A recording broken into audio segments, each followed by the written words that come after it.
Assalamualaikum. Hai, apa khabar semua? Harap kita semua diberikan keselamatan, kesihatan, kesejahteraan yang terbaik. Alhamdulillah kita sudah berada di penghujung Ramadan dan akan memasuki bulan Syawal, iaitu bulan di mana kita merayakan sambutan Aidilfitri. Saya sudah cukup yakin antara kita ramai yang akan mengadakan perjalanan pulang ke kampung, baik yang jauh maupun yang dekat. Jadi sebaik-baiknya kita pulanglah ke kampung, jumpa dengan orang-orang tua kita, jumpa dengan ibu bapa kita untuk merayakan sambutan 1 Syawal nanti. Baik. Tetapi hari ini saya nak kongsikan, saya nak ambil kesempatan hari ini untuk kongsikan dengan rakan-rakan semua tip untuk kita mengurangkan risiko kemalangan jalan raya apabila menggunakan kenderaan semasa kita pulang ke kampung ini. Yang pertama, kita harus menguruskan masa. Menguruskan masa. Atur masa, jangan kejar masa.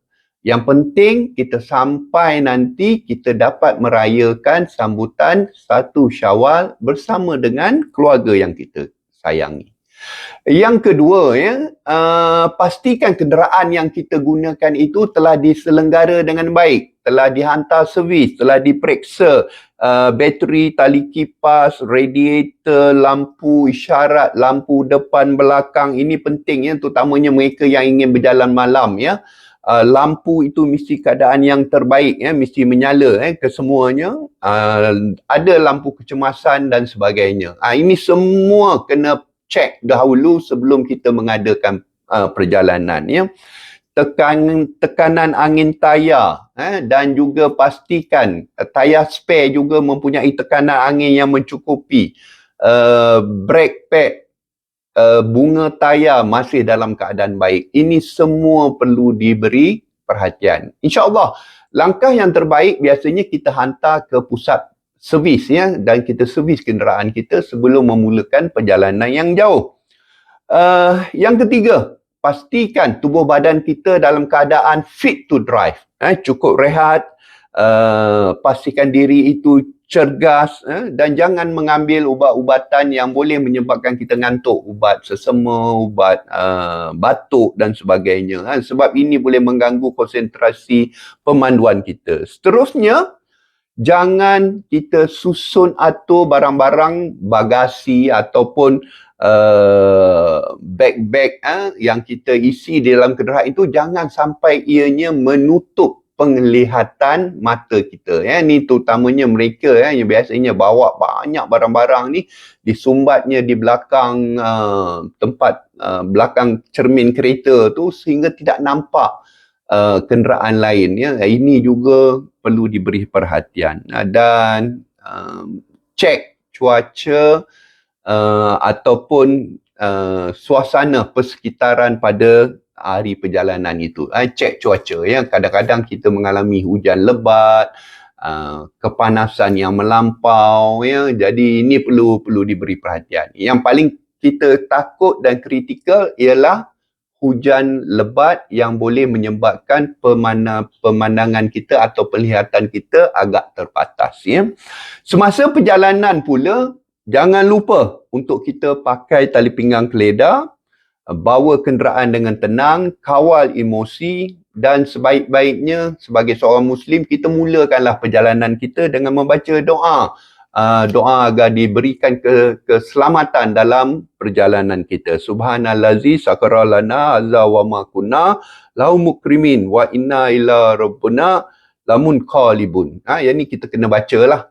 Baca untuk kita menenangkan emosi kita, bawa dengan tenang. Pasanglah lagu raya. Pasang lagu raya semasa pemanduan itu supaya pemanduan kita itu lebih menyeronokkan. Supaya emosi kita tidak tertekan dan sebagainya.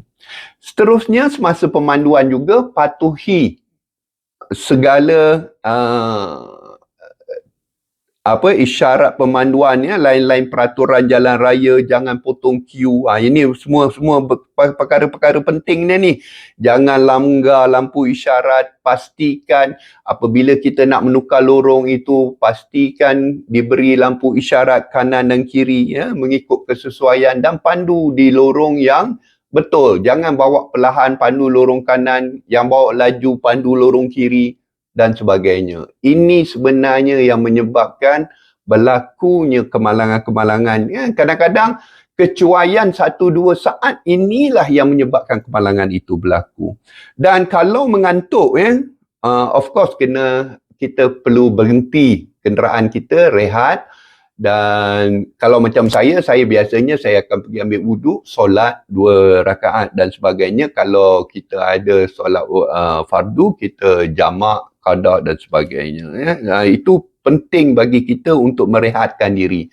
Kalau perlu minum kopi, minum kopi. Kalau yang tak minum kopi, minumlah minuman yang panas. Seperti Milo ke, Nestum ke, tak kisahlah, Horlicks ke, minum-minuman yang panas. Dan lakukan sedikit renggangan badan, senaman ringkas. Dan macam saya katakan tadi, bila kita memandu ni, paling penting sekali ialah kawal emosi diri sewaktu pemanduan. Jangan bawa terlalu laju, jangan memandu terlalu rapat. Ingat, kita akan meraihkan suasana Lebaran, suasana 1 Syawal dengan penuh keceriaan. Kenapa perlu beremosi? Seronok-seronoklah bila kita pulang kampung itu. Memang jalan itu sesak. Memang kita jangkakan pun memang semua jalan akan mengalami kesesakan. Tetapi kita atur perjalanan masa, jangan sampai kita, macam saya katakan tadi, jangan sampai kita mengejar masa. Raya tidak ke mana, kampung tidak ke mana, dia tetap ada di sana. Keceriaan yang kita cari. Kasih sayang, dambarkan kasih sayang ibu bapa kita di kampung. Baik. Saya rasa cukup dulu untuk kali ini. Selamat Hari Raya. Maaf zahir batin dari saya. Bye-bye.